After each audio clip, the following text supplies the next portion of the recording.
I'm Karen Langston from Parents&Co, and this morning I'm really excited to welcome a wonderful lady that has written an amazing book all about baby reflux. And she's got and I'm really excited today because we are going to have a morning chatting about infant reflux. And I think I'm going to pass straight over to Anya to kind of like give you a little intro about her good self, and then we can chat further. Yeah, thanks, Karen. Do you know what? And thank you for this opportunity. I love talking everything reflux because I lived it twice. My eldest daughter had silent reflux, which was completely undiagnosed for 5.5 months. And when we did get a diagnosis, it was like, well, she'll grow out of it, go away, bye-bye, no help. We then discovered she had cow's milk protein allergy, which when I changed my diet, because I was still breastfeeding, started to change things, but we were weaning at that stage as well. So that caused so many reflux flares. And I was I'd say on the brink of postnatal depression. I was never officially diagnosed with it, but boy, life was tough, really, really tough.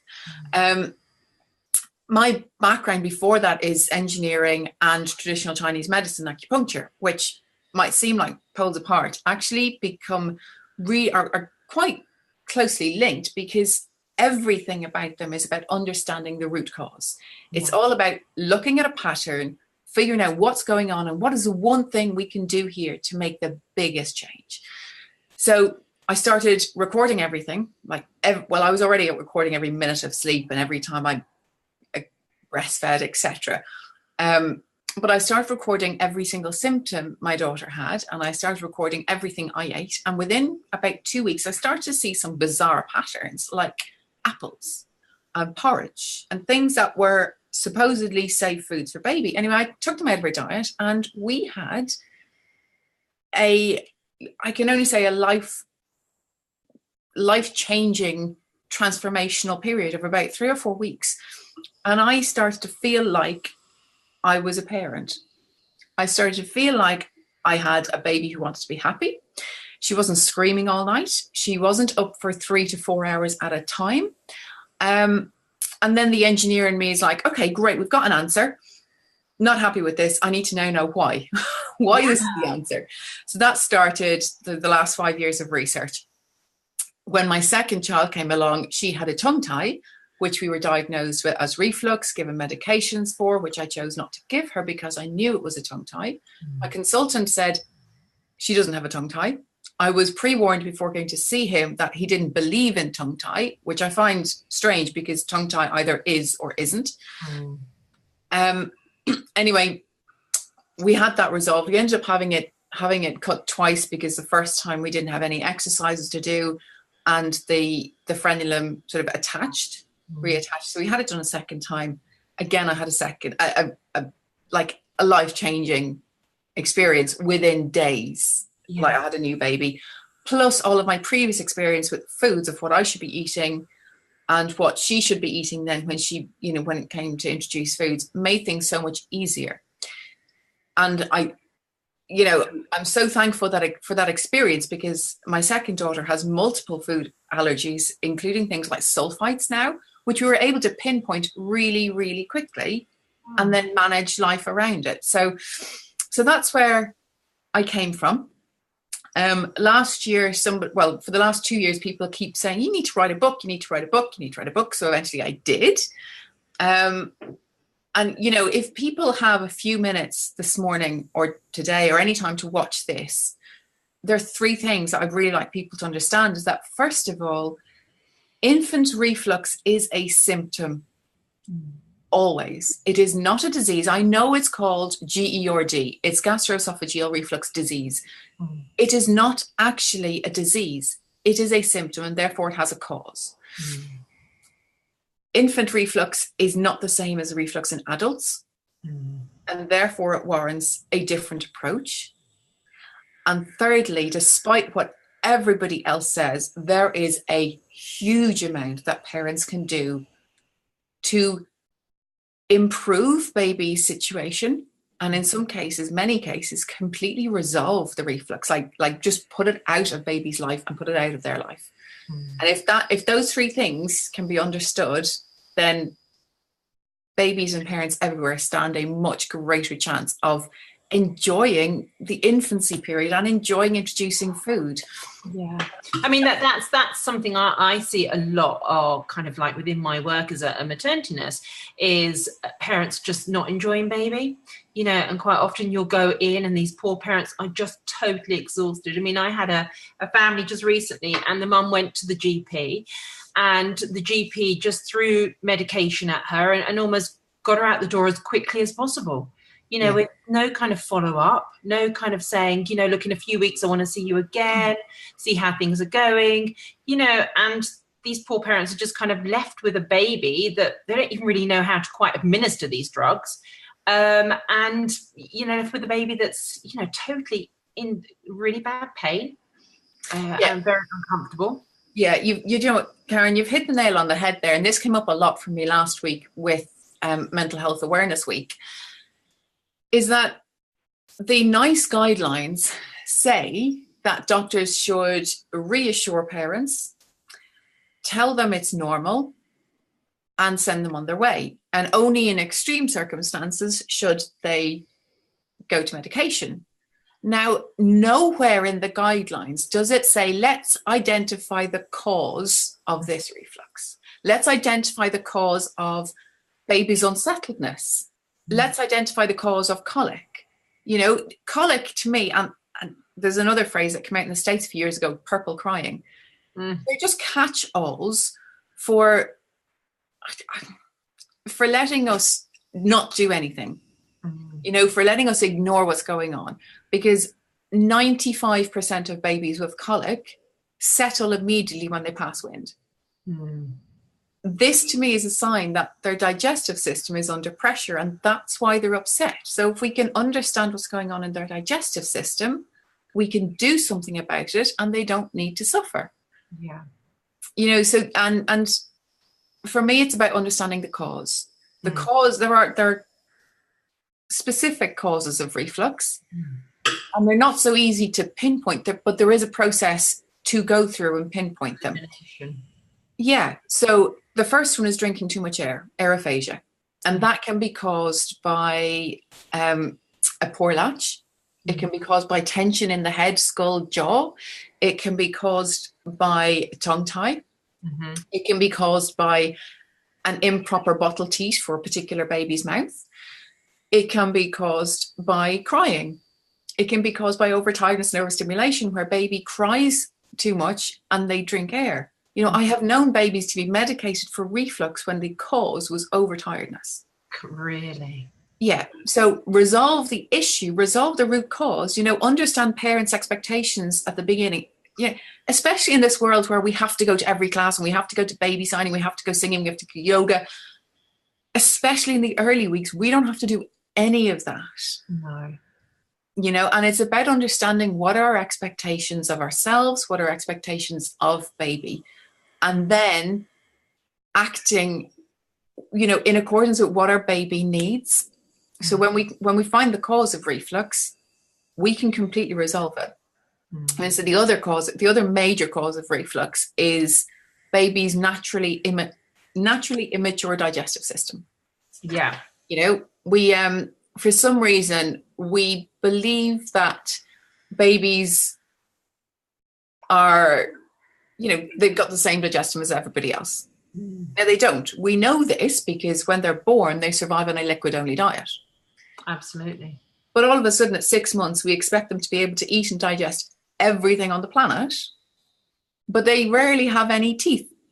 You know, they might have some. So their digestive system isn't mature enough. They're not producing the same balance of enzymes as an older child. So therefore, they're not able to break down foodstuffs in the same way. And when they're not able to break down foodstuffs, the food can cause allergies. So this is why cow's milk protein allergy is something most babies grow out of.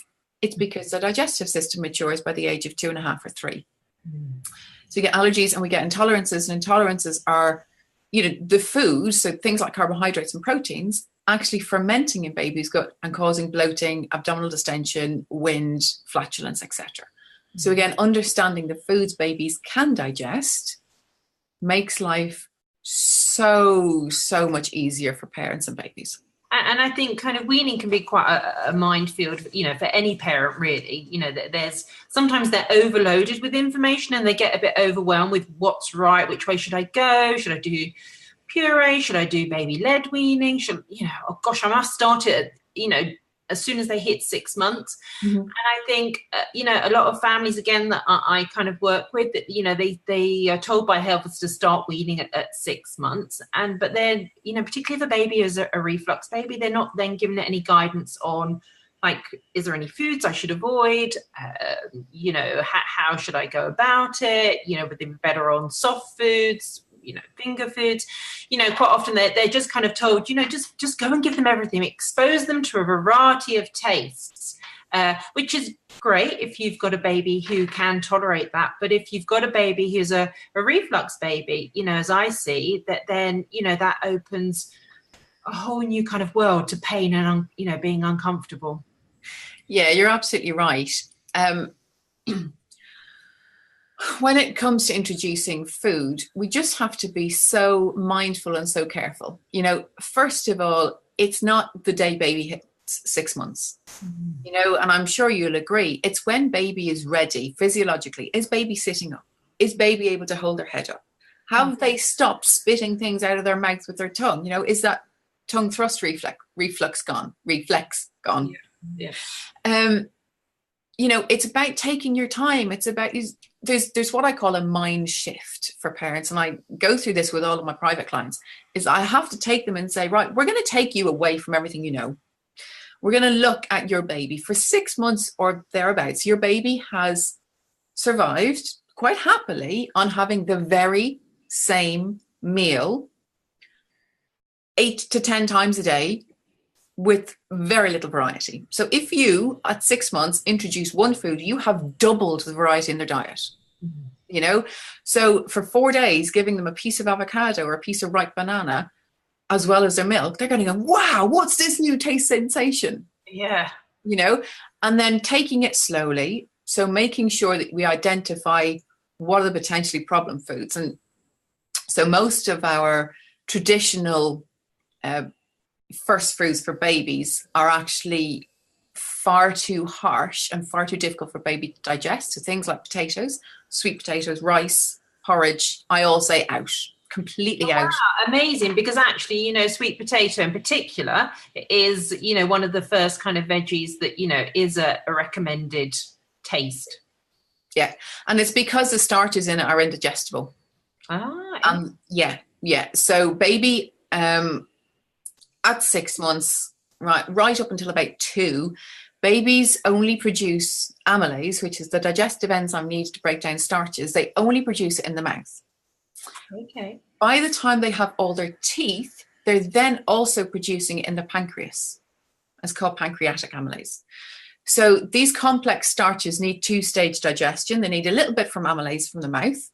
That goes into the stomach. It gets inhibited by the stomach acid, and that's completely normal. The stomach is there for digesting fats and proteins, not carbohydrates. When it comes out of the stomach the other end, there might be some amylase, like 40% of the amylase from saliva becomes reactivated, but it's usually not enough to then allow the starches to be broken down fully. We need that extra amylase from the pancreas to act on it as it moves through the small intestine.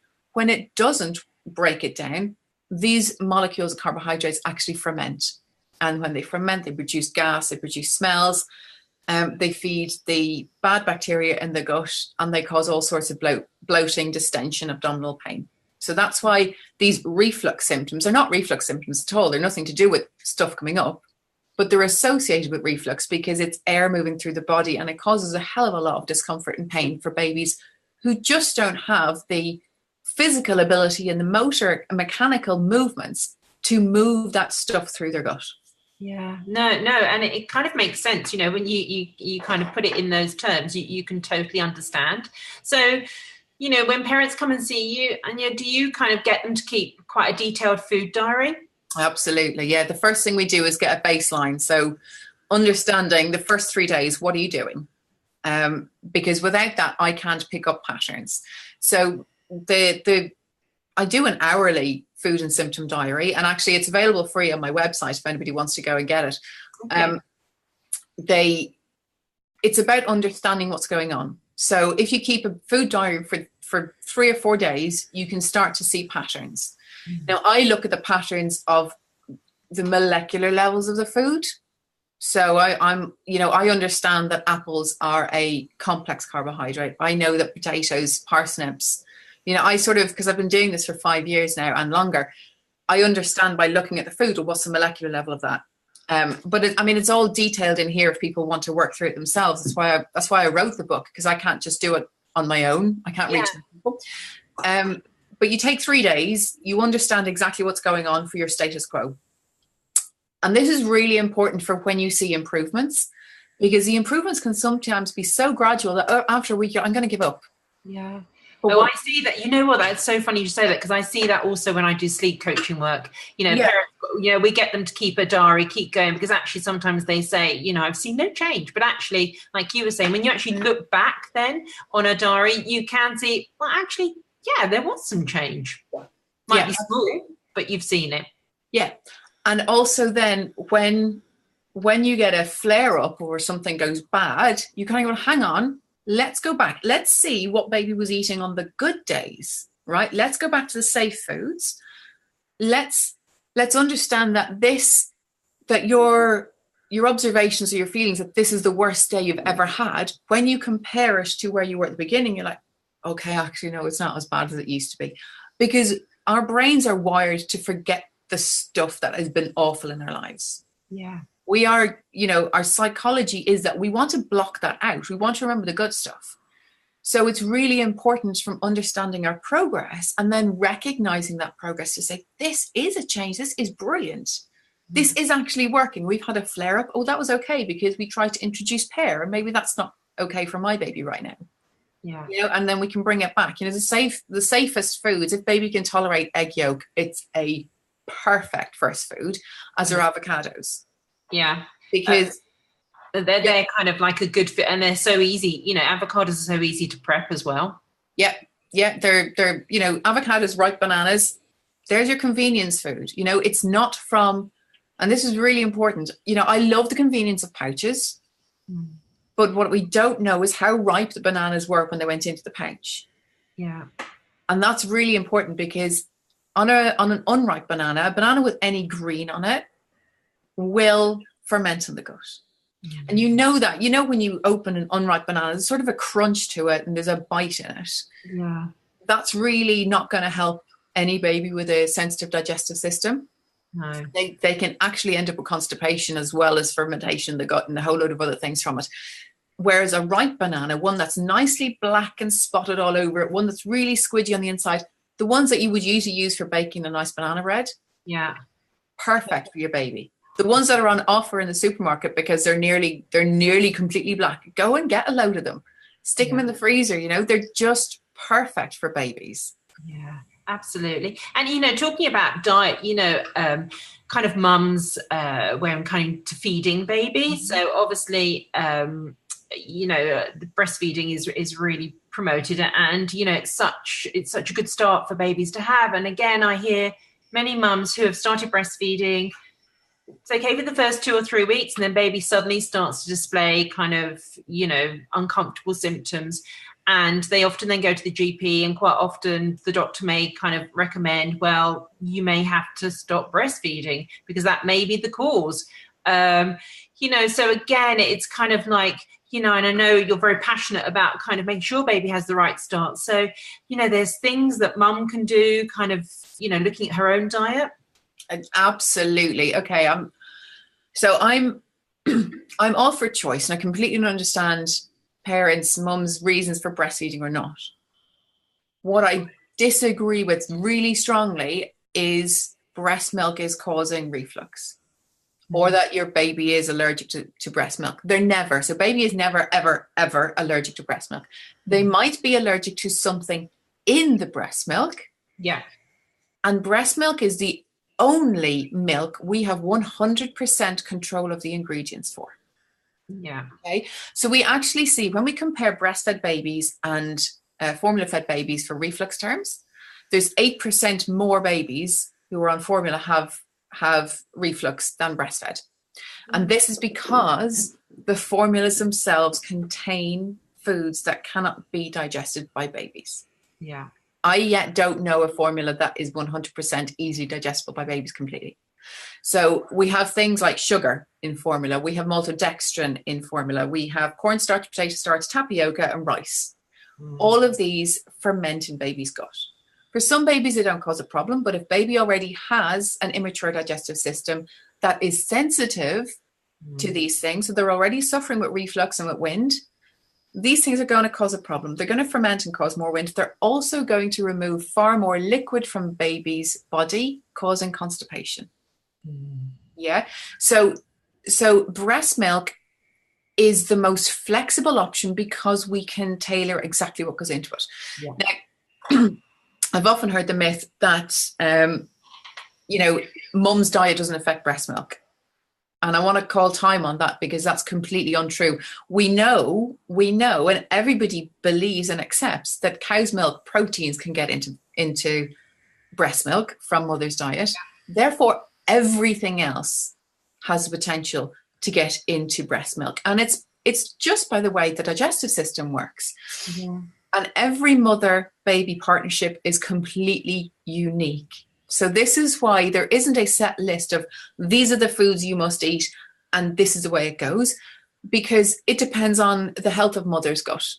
Yeah. It depends on the balance of mum's digestive enzymes. It depends on the balance of gut flora she has.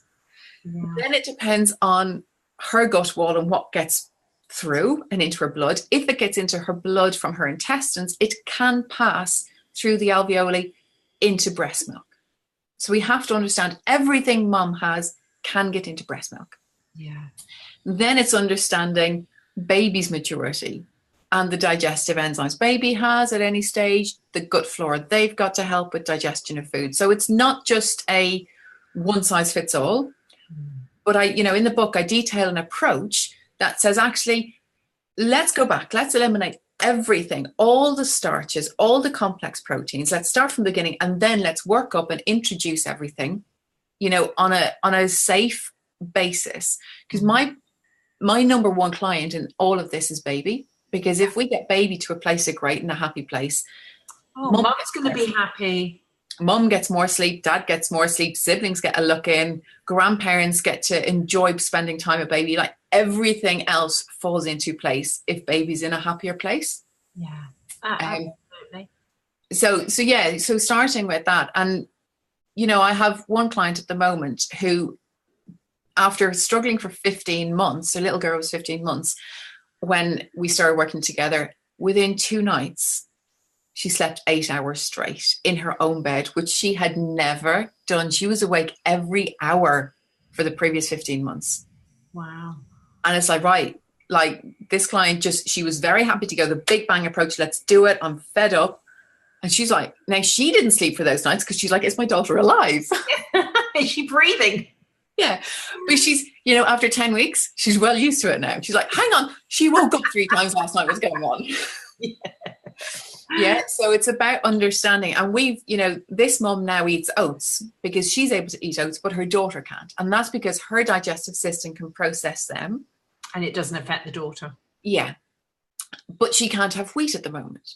So these are the specific nuances that we work through. And the book details how you go through these things and how you gradually build up mum's diet. And it's easier to do before weaning begins. Yeah. But it's completely possible at any stage. Yeah. And especially because we also see in babies who are on the medications long term, is that the medications themselves can be causing problems. Yeah. I have another client who we struggled for 6 months trying to pinpoint exactly what was her baby's issue. And I sort of got a spark that said, listen, hello there. I said, let's have a listen. So I just said, send me the picture of the medication your daughter's on. Yeah. So he did. And I looked up the ingredients. And the first ingredients was a milk sugar for cow's milk allergy baby. Really? Yes. So, you know, that's straight away going to kind of cause issues. Yes. Yeah. And I think since the beginning of May, this particular baby is now medication free. I know she had illness then, of course, she had chickenpox. But these are sort of things that this mum can talk about. And she's like, no, I understand. I know that these symptoms are chickenpox. This is the illness. She has started to really pay attention. She's been phenomenal as a client to work with, because she goes, this is from that and this is from this. And she's listened to everything I've said and taught, and she's taken it on board. And she's just, she's just been phenomenal as a client. And she now has a happy baby. Well, she's trusting her own gut, isn't she? And pardon the expression, but I think when you've got a baby who is in constant pain, it's really hard to trust your own kind of instincts, because you can't put them down, you're exhausted, it affects your relationship, you just can't think for yourself, so you are kind of looking to others all the time for a quick fix, a simple answer, which we know there is no quick fix. It does take a little while to kind of work things through, but it's having good support. Yeah, absolutely. And I have a goal that within 5 years, no baby or family will experience the effects of infant reflux for longer than 6 weeks. Yeah, well, that's amazing. Because there is a process by observing what's going on with babies. I believe babies are telling us absolutely everything we need to know. Mm. We need to trust ourselves, because funnily enough, every single one of us spoke baby once upon a time. Yeah, exactly. We don't trust ourselves to listen. Yeah. We want an answer from the external world. We're used to, we're so used to getting answers from the web and getting answers from other people. It's like, we need to trust ourselves. Mm. If baby's got stuff going on, so, and I talk about in the first part of the book, I sort of detail the symptoms and what do the symptoms mean. Mm. So then by observing what's going on, we can start to really see what's happening for baby and go, okay, actually, I think my baby's drinking too much air. Then why are they drinking air? Is it a latch? Is it a tongue tie? Is it a bottle teat? And then taking specific action that resolves this for them. Yeah. Because I don't think it should take more than 6 weeks to get a complete answer. And of course, there's always a place for medication. Yeah. But I want those medications to work 100% when they're given to children. Yeah. Because that's something I still see with medication, once the diagnosis or they kind of say that, yes, these symptoms are reflux, and we're now going to give you some medication. Again, they're quite often not followed up, and parents are still giving the same dosage, or they're not seeing any changes, or babies are still really uncomfortable at night, and it doesn't really ever get resolved. No, and this because the medications are designed to purely act on stomach acid. Yeah. That's the only thing they do. So they don't stop regurgitation unless it's Gaviscon, and that has other associated problems with it for an immature digestive system. It very, very, very often causes constipation, which parents report as being worse than the reflux. Yeah. But the H2RA, like the ranitidine, and the PPI, so anything that ends in azole, the omeprazole, lansoprazole, pantoprazole, anything azole, they work to reduce stomach acid so that when the regurgitation does happen, it just doesn't burn the esophagus and doesn't cause the pain. Yeah. Now, it doesn't stop baby drinking air. No. And therefore, if baby's drinking air, it must come up or it must go down. Mm. So it doesn't stop the digestive discomfort and the abdominal discomfort that goes on. And sometimes it can even make it worse, depending on what's in, because most medications have something like sorbitol and mannitol as well, which will also ferment in the gut as a complex sugar. Mm.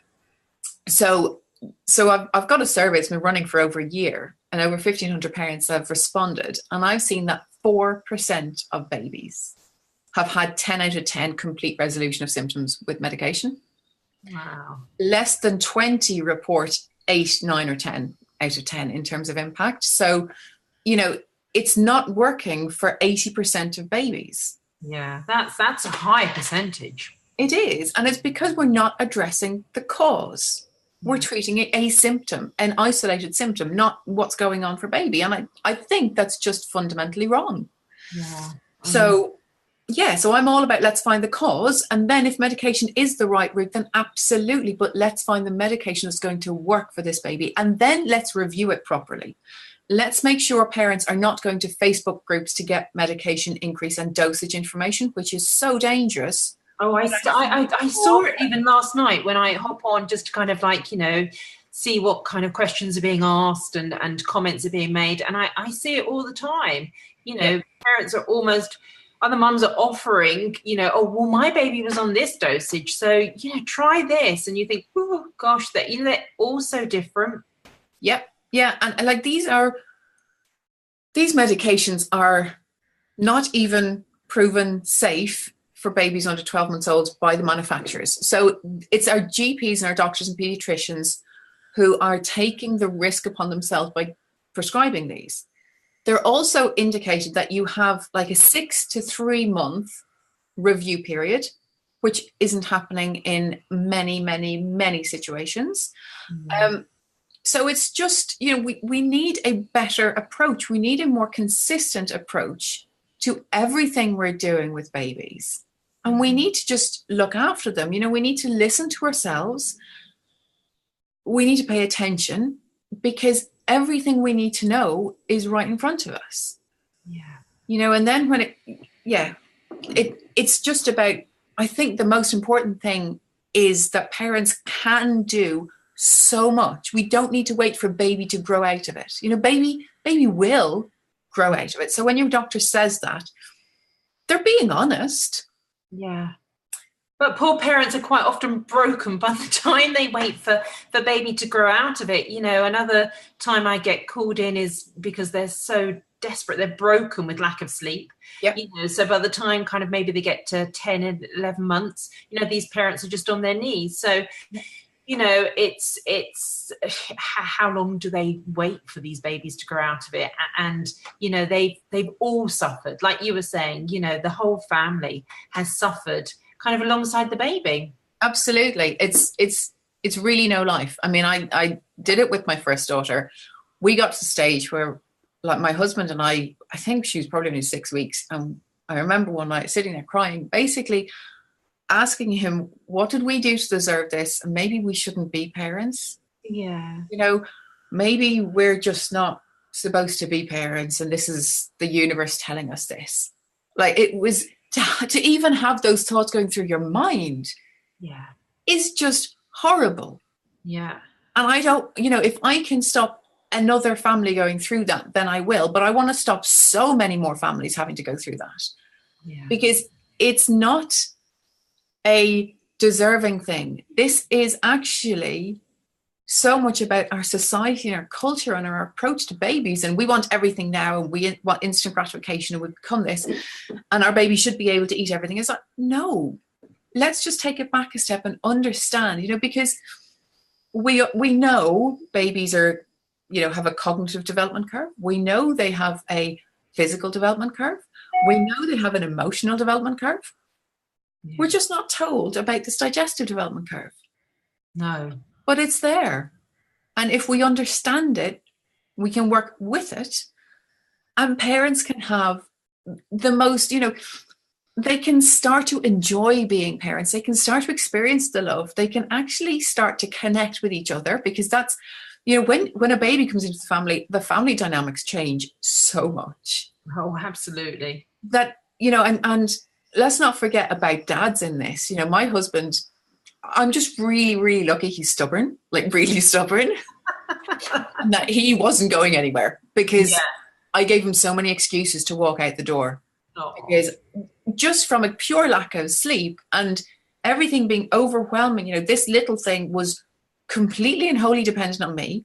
And whenever he tried to help, she screamed louder at him. So she was screaming from 7 p.m. every night, she screamed constantly. But it was a painful, harrowing, horrible scream to listen to. But then when her dad took her, it got worse. And you're like, I don't know how it feels to be a father whose baby doesn't want to know you. Yeah. Oh, it must be so hard. If you think the tables were turned and that was kind of like on the foot of the mother, I mean, you'd just be devastated. Absolutely. And then, my husband didn't work at home, so as many don't. So he had to then go out. He had to leave us going, oh my God, is she going to have a breakdown today? Yeah. Are they going to be here when I get home? Yeah. I used to go out and I used to make myself leave the house and go into my local town for a walk every day. But my daughter was in the carrier and every day, oh my God, isn't she beautiful? Oh, she's sleeping. It's like, yeah, she's sleeping and she's beautiful. And then I, like, oh, is she sleeping? And I was like, no. And I'd be so totally honest going, I had about an hour and a half last night. They're like, oh, don't be silly. I was like, no, actually I did. And that's really disheartening when nobody understands you. Nobody believes anything you say. Nobody trusts you, not even your GP. No. And this is what I'm teaching to my professionals at the moment is the biggest thing we can do is trust these mums when they say, I slept for 2 hours in total last night. Trust them and say, I understand. You kind of go, I have no idea what that's like, but I believe you. Yeah, I know.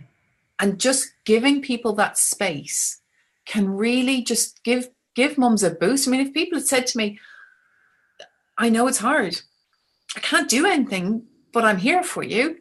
Yeah. That would have been fabulous. Other than the oh, don't be ridiculous. It's like, just stop telling me that I'm now being ridiculous, because it really didn't help my emotional state and my mental state to go back to the car and cry.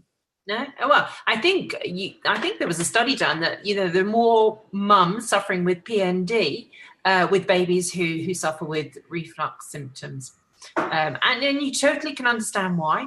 Yeah, yeah. I mean, there's a study. It's not the Australian one from earlier this year, February this year, because the way they quoted it in the press and their conclusions was that they said mums with postnatal depression are 5 times more likely to end up in hospital with a baby with reflux. Yeah. Now, in truth, I think it's the other way around. It's like babies with reflux are more likely to have a mum with postnatal depression because of that sleep deprivation curve. Yeah. And we've got to understand that the two are so intrinsically linked, rather than, and this is where it's so important from GPs and health visitors and midwives, the first port of call, to be able to say, it's okay, I hear you. And then let's find out what is causing it. Yeah. But, it's particularly, I mean, you expect baby not to sleep while they're little and kind of like, to be nurtured. But as time goes on, that poor parent or parents that are still going through it. I mean, sleep deprivation is torture in some parts of the world, and there's been huge studies now on the importance of sleep, not just for parents, but for babies, for their development, and, to be able to get them more comfortable and so that they then can have longer stretches of sleep, is important for the baby and the family. Yeah. So there's an element of helping baby sleep, but there's also a really, really big thing. And I've actually got an entire chapter in this on sleep for mums, which is understanding how can you improve your quality of sleep if you don't have the quantity. Yeah. So, and that's actually applicable to every mum. It's applicable to everybody, in truth be told. There are lots of little hacks we can do. I don't have mine with me here, but one thing is most of these smartphones have a night filter, and it makes the screen go all orangey, and people don't like looking at it because it doesn't give them true colors. Like, you know what, put that on, set that to come on automatically at 9 o'clock at night. So if you do use your phone during the night, you're not being woken up and stimulated by blue light, which stops melatonin being produced by the brain. These are really, really simple things that can be done that mean when baby does wake up, you might feed them, you comfort them, you get them back to sleep, you're not then lying there for another half an hour going, oh, I'm wide awake. Yeah. When am I getting caffeine's kicked in? Yeah. So what you want to do is if you're using, if you are using your phone to know that you're not alone in the middle of the night, which very often happens, because I know I was there myself. Yeah. Then if you have that night filter on your screen, it's not going to wake your brain up. So while you're still sort of interacting with the phone, from a melatonin perspective, when you turn it off and baby goes back to sleep, literally minutes before you're back to sleep, not half an hour. Yeah. So you're increasing your quality of sleep, and in essence you're increasing your quantity as well by doing that. So there's a number of hacks in the book around sleep for mums and sleep for parents, because if you get more sleep, you can then be in a better place to do things like elimination diets, or understand, keeping the food and symptom record. Just being in a better place yourself helps you then get your baby to a better place as well. Absolutely. And I think, those useful little hacks are so important, because like you said, they're really small things that can make quite a difference, that you may not necessarily think about, because let's face it now, phones have taken such a huge part in our lives, and particularly mums when they are awake at night. Something as simple as that, can make all the difference for them to get back to sleep quite quickly. Yeah. But yeah, no, I think, everything you've said resonates with me, kind of within my profession, but I'm sure, for some mums that just want, just some support and help and guidance, all that you've said is massive to them. And, I got your book as a professional, and now it sits happily on my bookshelf, and which I'll recommend to kind of all mums I come across. But it's brilliant just to have something that you can just pick up and turn to, and pick something that you're kind of experiencing at that particular time. Is fabulous for parents. It's support on the shelf. Yeah, and I mean that's why I wrote it to be a guidebook. You don't need to start at the beginning and work your way through. You actually open it and you go to page 7 and you read, where is it? It's that chapter of where do I start? Well, if this is me, go here. It's go do this, get your baby to a place much better immediately, and then come back and browse the rest of the book, because you need to get the understanding. I've had another few people sort of go, where am I at? I've bought the book. It's like, right, go to page that, do this, and then read the chapter that introduces it. You can start right now. For babies that are over 6 months are on food, take all the complex carbohydrates and complex proteins out of their diet, because in truth, they're not designed to digest them, nor do they need to. We think we need toast for breakfast and pasta for dinner and potatoes, jack and potato at lunch. Babies don't. Babies are designed to get over half of their energy intake from fat, because that's the way breast milk is designed. So that means things like avocados. Put a tablespoon of olive oil on a banana. It mightn't taste great to you, but that's because you have, 20 to 30 to 40 years of taste buds behind you. Yeah. Your baby will love it. Yeah. Absolutely love it. And their body will get instant energy from these things, like egg yolks, avocados, olives. They're just the most phenomenal foods. And then ripe bananas, ripe mango. So mango that is already chopped and pre-prepared in the supermarket, because it's the way it's prepared is that it's picked ripe off the tree. You're not waiting for it to ripen. And then carrots, beetroot, spinach, chicken, salmon, pork and lamb are the main meats. I'm trying to think other vegetables as I'm looking around. Tomato flesh, so tomato passato, not skins and not seeds. Okay. Broccoli? What? Oh, broccoli, cauliflower, absolutely. Yeah. They're staples. Yeah. Broccoli, cauliflower, cabbage, spinach. So and a lot of people go, oh no, they're the reflux foods. No, they are foods associated with reflux in adults. And remember, point number 2, reflux in babies is very different to reflux in adults. And I suppose that they're also, easier to digest as well. So, when you're talking about the babies having the immature gut, You know, it's finding foods that they can easily digest. Yeah, I mean, things like, I mean, broccoli is on the avoid in reflux list because of the ribose in it, which is an indigestible plant fiber. But as a plant fiber, it is phenomenal. It's indigestible, it's cellulose, and it provides all the fiber that we need as adults and humans for a good, healthy bowel movement. So it's also not water soluble, so it's not going to contribute to constipation. It's not going to dry out the body like wheat, flour, and other starches will do. And as a complex carbohydrate, the ribose, we don't break it down, which means it doesn't ferment in our gut. Yeah. Again, things like flour and sugar will ferment in our gut, but cauliflower and broccoli won't. Yeah.